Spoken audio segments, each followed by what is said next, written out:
আমি এই মুহূর্তে একবার আলোচনার জন্য শুভময় মৈত্রর কাছে চলে যাব।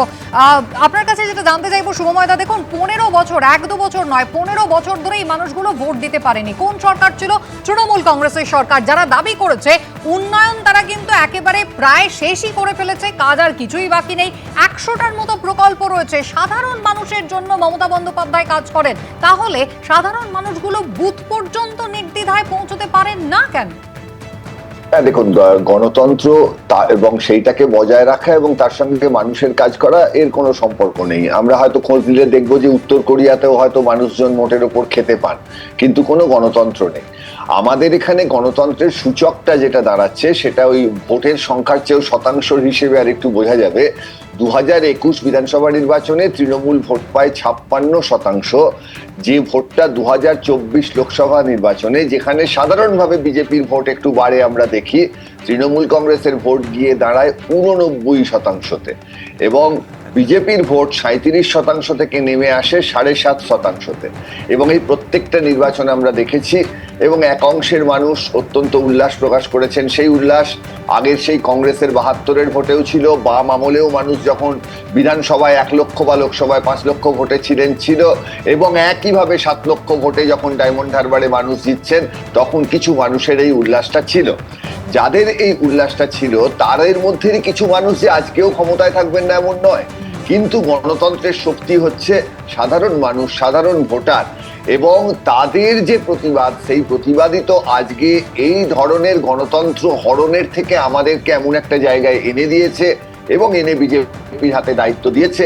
আজকের দিনে একটা নির্বাচন হচ্ছে যেটা সুষ্ঠু, এবং আমরা ভোটের বিন্যাসটাও দেখতে পাবো এখানে। যারা গণতন্ত্র হরণ করেছিল তারা যদি আজকে প্রার্থী পদ থেকে নিজেদের সরিয়েও নেন, তাদের নামটা কিন্তু সেই ভোট যন্ত্রে থাকবে, এবং সেইখানে মানুষ ঠিক কতগুলো বোতাম টিপছেন।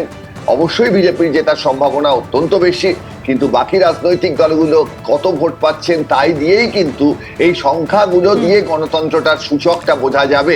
এবং এই ঘটনা যাতে আর পশ্চিমবঙ্গে না ঘটে, দীর্ঘ হিংসার ইতিহাস, দীর্ঘ সময় ধরে একেবারে এই ধরনের ঘটনা যাতে আর না ঘটে সেটাই তো কাম্য। 293টা বিধানসভা কেন্দ্রে সুষ্ঠুভাবে ভোট করানো গেল, কিন্তু নির্বাচন কমিশন ফলতার ক্ষেত্রে তা পারল না। অথচ এক জাহাঙ্গীর সরে দাঁড়াতে রাতারাতি কিন্তু ফলতার ছবিটা বদলে গেছে। এই ত্রাসের রাজত্ব এত বছর ধরে যে চালালো জাহাঙ্গীর খান, ফলতার তৃণমূল প্রার্থী, নিজেকে পুষ্পা বলে যিনি দাবি করেছিলেন, ঝুঁকেগা নেহি বলেও যিনি যুদ্ধের আগেই যুদ্ধক্ষেত্র ছেড়ে পালিয়ে গিয়েছেন, তার বাড়ির সামনে কি ছবি? আমাদের প্রতিনিধি হিন্দোল দে আমাদের সঙ্গে সরাসরি রয়েছে। হিন্দোল, বাড়ির সামনে ছবিটা দেখতে চাইবো। এলাকার বাসিন্দারা কি বলছেন? কোথায় জাহাঙ্গীর খান?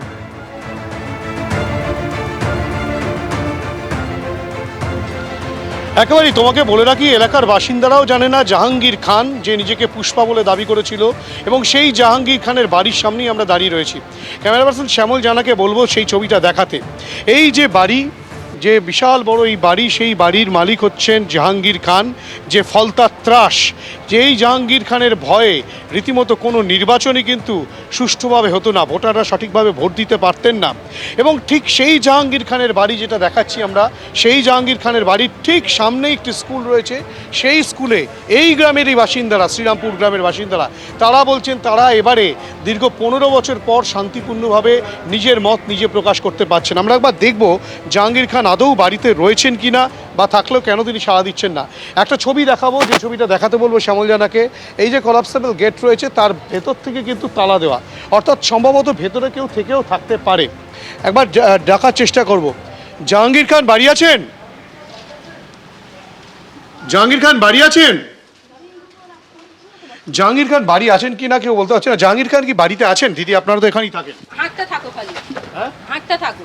জাহাঙ্গীর খান বাড়িতে আছে কিনা আপনারা খুঁজে বার করুন। আপনারা জানেন না? আপনারা তো এখানেই থাকেন।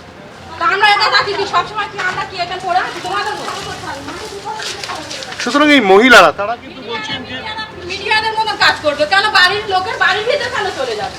সুতরাং জাহাঙ্গীর খানের পরিবারের সদস্যরা বলছেন যে আপনারা ডাকতে থাকুন, অর্থাৎ জাহাঙ্গীর খান বাড়িতে রয়েছে কিনা সেই বিষয়টা সুনিশ্চিত নয়। কিন্তু এই ফলতার ত্রাস জাহাঙ্গীর খান, যার জন্য কোনো নির্বাচনই সুষ্ঠুভাবে হয়নি। এমনকি এবারের বিধানসভা নির্বাচনেও যে বিষয়টা এসে দাঁড়ায়, যে সেই বিধানসভা নির্বাচনে রীতিমতো বিভিন্ন রকম অভিযোগ ওঠে। গতবারে যে নির্বাচন হলো দ্বিতীয় দফায়, সেই সময় এই ফলতা বিধানসভা কেন্দ্রেতেই রীতিমতো সিসিটিভি ক্যামেরার দীর্ঘক্ষণের ফুটেজ পাওয়া যায়নি, বিভিন্ন জায়গায় ইভিএম এর মধ্যে আতর লাগানো ছিল, এরকম নানা অভিযোগের পরিপ্রেক্ষিতে নির্বাচন কমিশন সিদ্ধান্ত নেয় যে 21শে মে অর্থাৎ কিনা আজ আবার নির্বাচন হবে। সেই নির্বাচনে জাহাঙ্গীর খান যে ঝুঁকেগা নেই বলেছিলেন, সেই জাহাঙ্গীর খান কিন্তু নির্বাচনের আগে পগার পার, এখান থেকে কিন্তু তার কোনো রকম কোনো সারা শব্দ পাওয়া যাচ্ছে না। পরিবারের সদস্যরা কেউ কিছু বলছেন না, ভিতর থেকে তালা দেওয়া রয়েছে, সামনে একটি গাড়িও রাখা আছে, কিন্তু জাহাঙ্গীর খান কোথায় সেই নিয়ে কিন্তু বড়সড় প্রশ্ন। এবং যদিও এই ঘটনার পর এই গ্রামের বাসিন্দা সহ গোটা ফলতার বাসিন্দারা বলছেন যে তারা সুষ্ঠুভাবে তারা নিজেদের মত তারা জানাতে পারছেন। এবিপি আনন্দ এগিয়ে থাকে, এগিয়ে রাখে।